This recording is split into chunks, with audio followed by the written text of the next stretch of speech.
చాలా రోజుల తర్వాత గులాబీ బాస్ కేసీఆర్ రాజకీయ తెరపై మెరిశారు. తన భాష, భావ వ్యక్తీకరణ, హావభావాలు తనదైన స్టైల్లో ప్రయోగించారు. మాటలు తూటాల్లా కాదు, మెజైల్స్లా దూసుకెళ్ళాయి.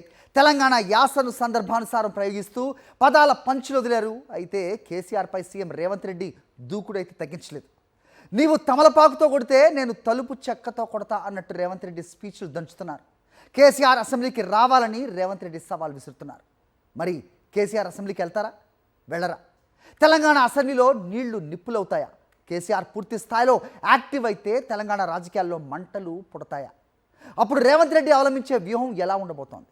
బీఆర్ఎస్ ప్రభుత్వంలో అక్రమాలు జరిగాయని రేవంత్ రెడ్డి చెబుతున్నారు. మరి ఈ ప్రచారం ఫలిస్తోందా లేదా? సీనియర్ జర్నలిస్ట్ కేఎస్ఆర్ కామెంట్ ఇప్పుడు చూద్దాం. తెలంగాణ మాజీ ముఖ్యమంత్రి కల్వకుంట్ల చంద్రశేఖరరావు రాజకీయ తెరపై చాలా కాలం తర్వాత మెరిశారు. భాష, భావ వ్యక్తీకరణ, ఆహభావాల ప్రదర్శనలో ఆయనకు ఆయనే సాటి. పంచి డైలాగులు వాడి ప్రజలను ఆకట్టుకునే యత్నం చేస్తారు. తెలంగాణ యాసను తనదైన శైలిలో ప్రయోగిస్తూ నేటివిటీని పండిస్తుంటారు. ముఖ్యమంత్రి రేవంత్ రెడ్డి కూడా ఘాటైన పదజాలం వాడడంలో ఘనాపాటి అని చెప్పాలి. గత శాసనసభ ఎన్నికల్లో కేసీఆర్ ప్రభుత్వాన్ని ఓడించడంతో రేవంత్ లో ఆత్మవిశ్వాసం బాగా పెరిగింది. ఆ క్రమంలో అవకాశం వచ్చినప్పుడల్లా కేసీఆర్ పై విరుచుకుపడుతున్నారు.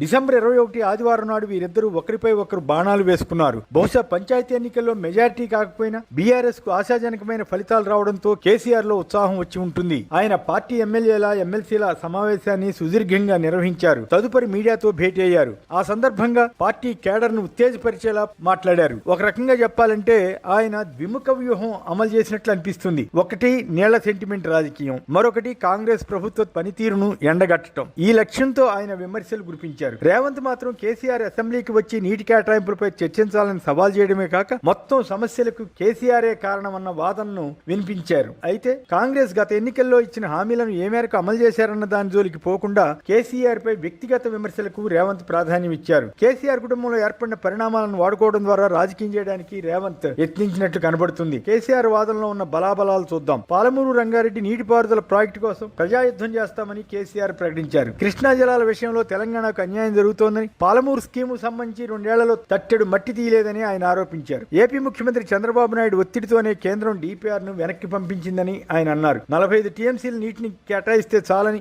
నీటిపారుదల శాఖ మంత్రి ఉత్తమ్ కుమార్ రెడ్డి కేంద్రానికి లేఖ రాశారని ఆయన ఆరోపించారు. అలాగే గోదావరి జలాలను ఏపీ ప్రభుత్వం అక్రమంగా వినియోగించుకుంటున్నదని, దానిపై గట్టిగా కాంగ్రెస్ ప్రభుత్వం పోరాటం లేదని కేసీఆర్ ధ్వజమెత్తారు. ఇదే క్రమంలో బీజేపీపై కూడా విరుచుకుపడుతూ తెలంగాణకు పట్టిన శని అని మండిపడ్డారు. లోక్సభ ఎన్నికల్లో బీజేపీ 8 సీట్లు గెలుచుకున్నప్పటికీ పంచాయతీ ఎన్నికల్లో బీఆర్ఎస్ పార్టీనే బాగా ముందంజలో ఉంది. దాంతో బీజేపీ ప్రభావాన్ని తగ్గించడానికి కూడా ఆయన ఈ వ్యాఖ్యలు చేసినట్లు కనిపిస్తుంది. తెలంగాణ ఉద్యమం ప్రధానంగా నీళ్లు, నిధులు, నియామకాల నినాదాలతో సాగించారు. ఈ మూడింటిలో నీళ్ల సెంటిమెంట్ ప్రజలను అప్పట్లో బాగా కదిలించింది. తెలంగాణకు రావాల్సిన నీటి వాటా రావడం లేదని, ఏపీకి నీళ్లు తరలిపోతున్నాయని అప్పట్లో వివిధ రాజకీయ పార్టీల వారు ఆరోపించేవారు. కేసీఆర్ ఆ విషయంలో అగ్రభాగాన్ని ఉండేవారు. ఇప్పుడు కేసీఆర్ చేస్తానన్న ప్రజా ఉద్యమం ఎంత మేరకు ప్రజలను ప్రభావితం చేస్తుందన్నది అప్పుడే చెప్పలేం. ఇప్పుడు ఇలాంటి సెంటిమెంట్లు ఎంతవరకు ఉపయోగపడతాయన్నది కూడా సందేహమే. కాకపోతే ఆ పేరుతో రాజకీయంగా సభలు నిర్వహించడానికి, కాంగ్రెస్ పై విమర్శలు చేయడానికి కేసీఆర్ దీన్ని ఒక అవకాశంగా వాడుకునే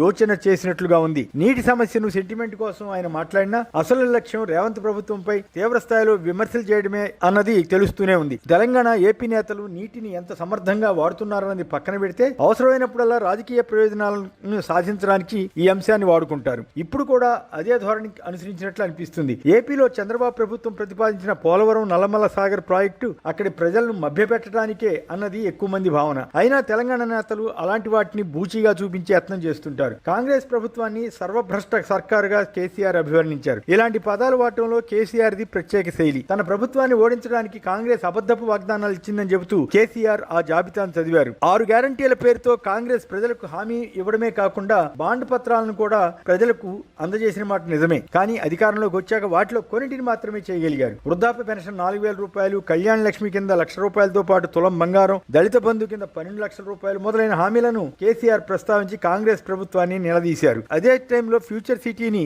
రియల్ ఎస్టేట్ దందాగా అభివర్ణించారు. తాను తెచ్చిన ఫార్మా సిటీని వంతారా, జూ పార్కులకు కేటాయించాలన్న ఆలోచనను తప్పుబట్టారు. అయితే ఈ ప్రెస్ మీట్ లో తోలు తీస్తా అంటూ తన స్టైల్లో కొన్ని పరుష పదాలను కేసీఆర్ వాడారు. గ్లోబల్ సమ్మిట్ జరిగిన తీరును ఆక్షేపించి అచ్చం గురువు చంద్రబాబు బాటలోనే రేవంత్ వెళ్తున్నారని ఎద్దేవా చేశారు. కేసీఆర్ నదీ జలాల ఇష్యూపైనే కేంద్రీకరించినట్లు కనిపించినా మొత్తం రేవంత్ ప్రభుత్వాన్ని దాదాపు అన్ని అంశాల్లో కడిగి పారేశారు. అయితే తనకు ఇబ్బంది కలిగించే కాళేశ్వరం, ఫోన్ ట్యాపింగ్ తదితర కొన్ని అంశాలను కేసీఆర్ ప్రస్తావించలేదు. అసెంబ్లీకి వెళ్లేది లేనిది చెప్పలేదు. కేసీఆర్ చేసిన విమర్శలకు రేవంత్ బదులిస్తూ తొలుత శాసనసభకు వచ్చి నదీ జలాలపై చర్చకు రావాలని సవాల్ చేశారు. సభలో కేసీఆర్ గౌరవానికి భంగం కలగకుండా చూస్తానని ఆయన అన్నారు. ఇది కొంత అనుమానాలకు తావిస్తుంది. గతంలో కేసీఆర్ ముఖ్యమంత్రిగా ఉన్నప్పుడు రేవంత్ తదితరులు అసెంబ్లీ బహిష్కారం వంటి కొన్ని ప్రత్యేక సమస్యలు ఎదుర్కొన్నారు. ఈ నేపథ్యంలో కేసీఆర్ పై కాంగ్రెస్ ఎమ్మెల్యేలు ఒంటికాల మీద లేచే అవకాశం కూడా ఉంటుంది. అందువల్లే కేసీఆర్ అసెంబ్లీకి వెళ్లడానికి కాస్త వెనుకాడుతున్నారనిపిస్తుంది. నదీ జలాల సమస్యకు, తెలంగాణ ఎదుర్కొంటున్న ఆర్థిక సమస్యలకు కేసీఆరే కారణమన్న ప్రచారాన్ని ప్రజల ముందు పెట్టడానికి రేవంత్ బృందం ప్రయత్నిస్తోంది. కంటోన్మెంట్, జూబ్లీహిల్స్ ఉప ఎన్నికలు, పంచాయతీ ఎన్నికల్లో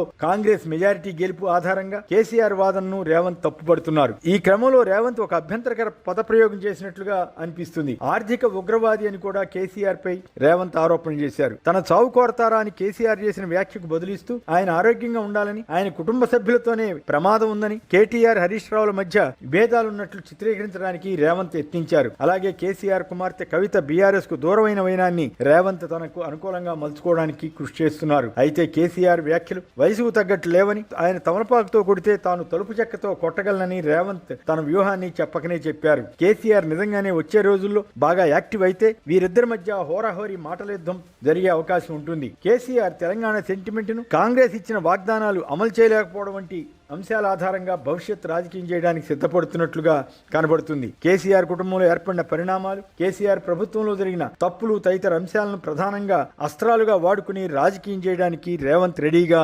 ఉన్నట్లుగానే అర్థం చేసుకోవచ్చు. కేసీఆర్ సెంటిమెంట్ రాజకీయాలు, కాంగ్రెస్ ప్రభుత్వ వైఫల్యాలు బీఆర్ఎస్ కు ప్రయోజనం కలిగిస్తాయా, లేక గత ప్రభుత్వంలో జరిగినట్లు చెబుతున్న అక్రమాలపై రేవంత్ ప్రభుత్వం చేసే ప్రచారం ఫలిస్తుందా అన్నది తెరపై చూడాలి.